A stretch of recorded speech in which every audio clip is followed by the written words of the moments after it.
welcome to my YouTube channel. My name is Sunday Abegunde. So in today's video, I'll be telling you about the dangers of freelancing and how to survive in 2023. Danger number one, not getting jobs. When I quit my 9-to-5 job for freelancing, I was very scared in the real sense of it. I had my fear about many things. My number one fear is the uncertainty that comes with freelancing. I was not exactly sure where my next project is coming from. I was not 100% sure I would be able to make my salary consistently, and there are bills to pay. These bills are merciless. They keep coming. They are autonomous expenditures that I have to meet. So going all out to be a full-time freelancer, I am extremely faced with uncertainty. How do I take care of my family? How do I fuel my car? How do I finance my passion? How do I pay for courses I want to take? And how do I pay for subscriptions? These are my worries. So when I started out as a full-time freelancer, but you know what? Those fear of mine never materialized, because from last year that I switched to full-time freelancing, I'm paying my bills, I'm fueling my car, and doing every other thing I do every other day, and I have more freedom. So what is the solution to the first identified problem in freelancing, which is uncertainty? Number one, build long-term relationship. Every top freelancer understands that a long-term relationship with a client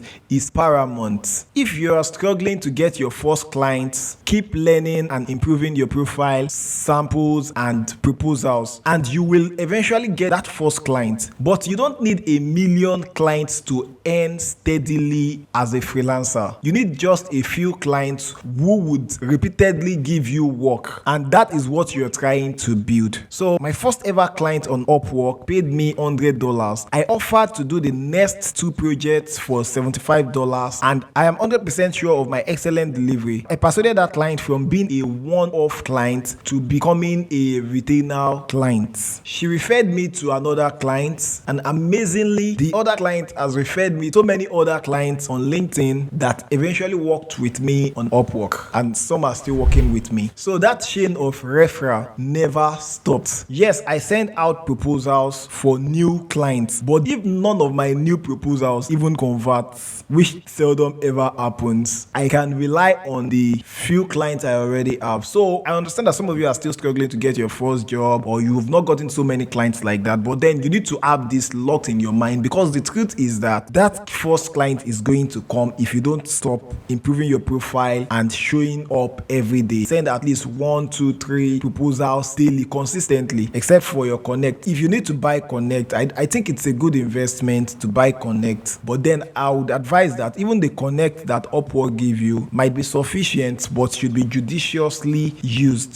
So number two way to overturn this uncertainty that comes with freelancing is to invest. So I invest in other things aside freelancing. So some of the money I make from my 9-to-5 job then, and some of the money I make from freelancing even till now, I invest it in other things. I invest it in other businesses. I tried out Forex at some point. I tried out trading strategies. That means I don't have to sit to trade the Forex myself. That means I look at the statistics, the performance of a trader on a particular platform, and then I invest my money. So as the trader makes profits, I also make profits. I tried out investing in crypto, but I don't like the volatility of crypto, so I only use it as a store of value. So you need to invest some of the money you make on freelancing in a local business that can also be bringing in money, so the pressure is not too much on your freelancing. Then the amazing thing is, when you are not under pressure, when you are not desperate, you get better jobs, you get better offers, you have that negotiating power to walk off the table when you get shitty offers. So by investing my income from Upwork and other freelance platforms that I used, so I am sustained in the occasional time when I don't receive jobs from Upwork. The third solution to uncertainty in freelancing is for you to have other side hustles. Yes, I am a top rated plus on Upwork, and I am on Fiverr too. However, I try out other platforms. For example, I discussed Capterra briefly in my video about Upwork secret. So I try out a couple of other things to make money online, and even you need to have other side hustles if you're planning to go into freelancing full time. That means you need to spread your tentacles. Never entrust your family's next meal to a single source of income. If this video has been of value to you, please hit the like button and don't forget to subscribe if you are new here. Now let's talk about the next danger. So we've talked about danger number 1 and the solution. The second danger in freelancing is the danger of inactivity. If you freelance full time or you work remotely, there is a high likelihood that you might have the problem of physical inactivity. So freelancers and remote workers are prone to have an inactive lifestyle. If you're like me, a full-time freelancer, I am glued to my laptop screen for 24 hours a day. A few times I go out to get food, I drive, which is not too healthy for me. That means I'm having a very inactive lifestyle. So inactive lifestyle results in metabolic syndrome, high cholesterol, stroke, type 2 diabetes, obesity,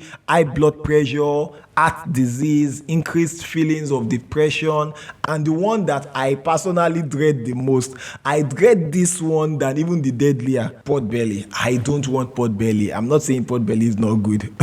I just don't want it. What are the solutions to physical inactivities, specifically for freelancers and remote workers? Number 1, eat healthier.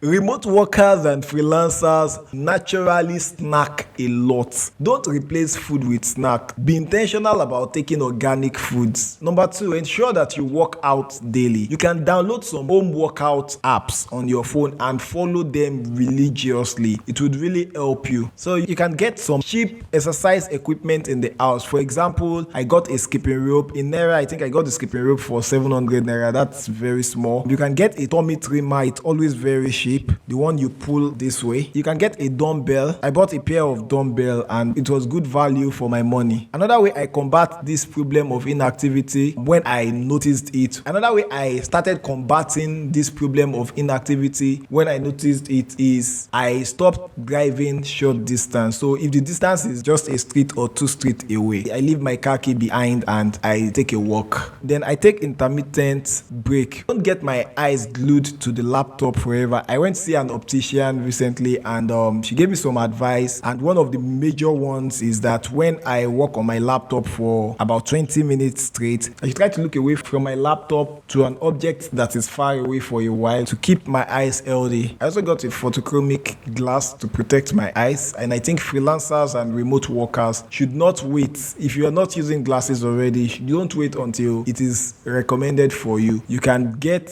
one to prevent your eyes from getting dried and stressed out because you interface with a computer 24 hours a day. 24 hours there is an hyperbole. So number 3, get an ergonomic chair. Back pain taught me this. Like, I was having severe back pain at some point because I sit for long and the chair I was using was not convenient. I'm not using any chair now because I'm shooting the video. I prefer using the short stool. But for work, I have a chair that has good backrest. So number 4, protect your eyes from ultraviolet ray. Protect your eyes from like staring at the laptop for long, which many of us do as freelancers and remote workers, can damage your eyes and make the tears in your eyes dry up. With time, you start to feel this painful sensation in your eyes. You don't want to wait until your laptop screen damages your eye. See an ophthalmologist to have your eyes examined. If you've never done that before, you can get an ultraviolet ray glass to protect your eyes, or a photochromic glass would be much more better. So now to the third danger of freelancing: social disconnection. Most of my friends that work remotely or are full-time freelancers, most of them, I'm not saying this is general, at least the ones I know, they are terrible with phone calls. They don't really go for events. Despite the fact that freelancing gives you a lot of free time.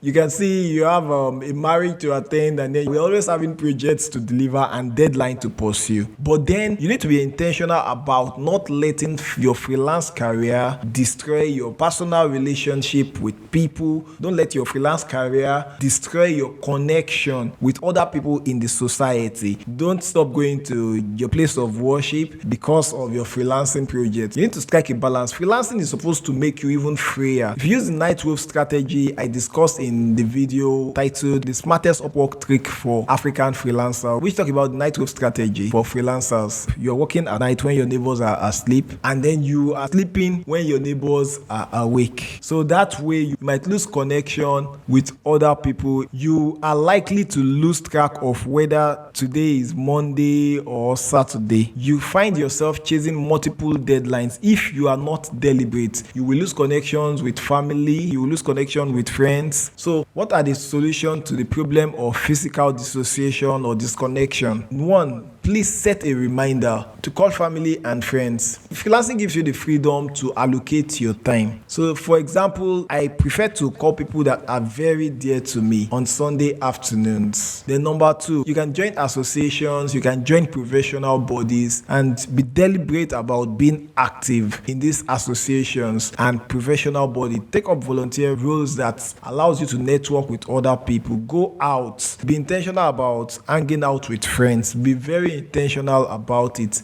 If you're not intentional about it, especially if you're a top-rated freelancer, you would always have a project every now and then. You have a likelihood of turning down hang out with friends because like, oh, this is money, this is just friendship. Friendship is valuable. You need to strike a good balance. If this video has been of value to you, please hit the like button and don't forget to subscribe if you are new here. Thank you very much. I'll see you in the next one.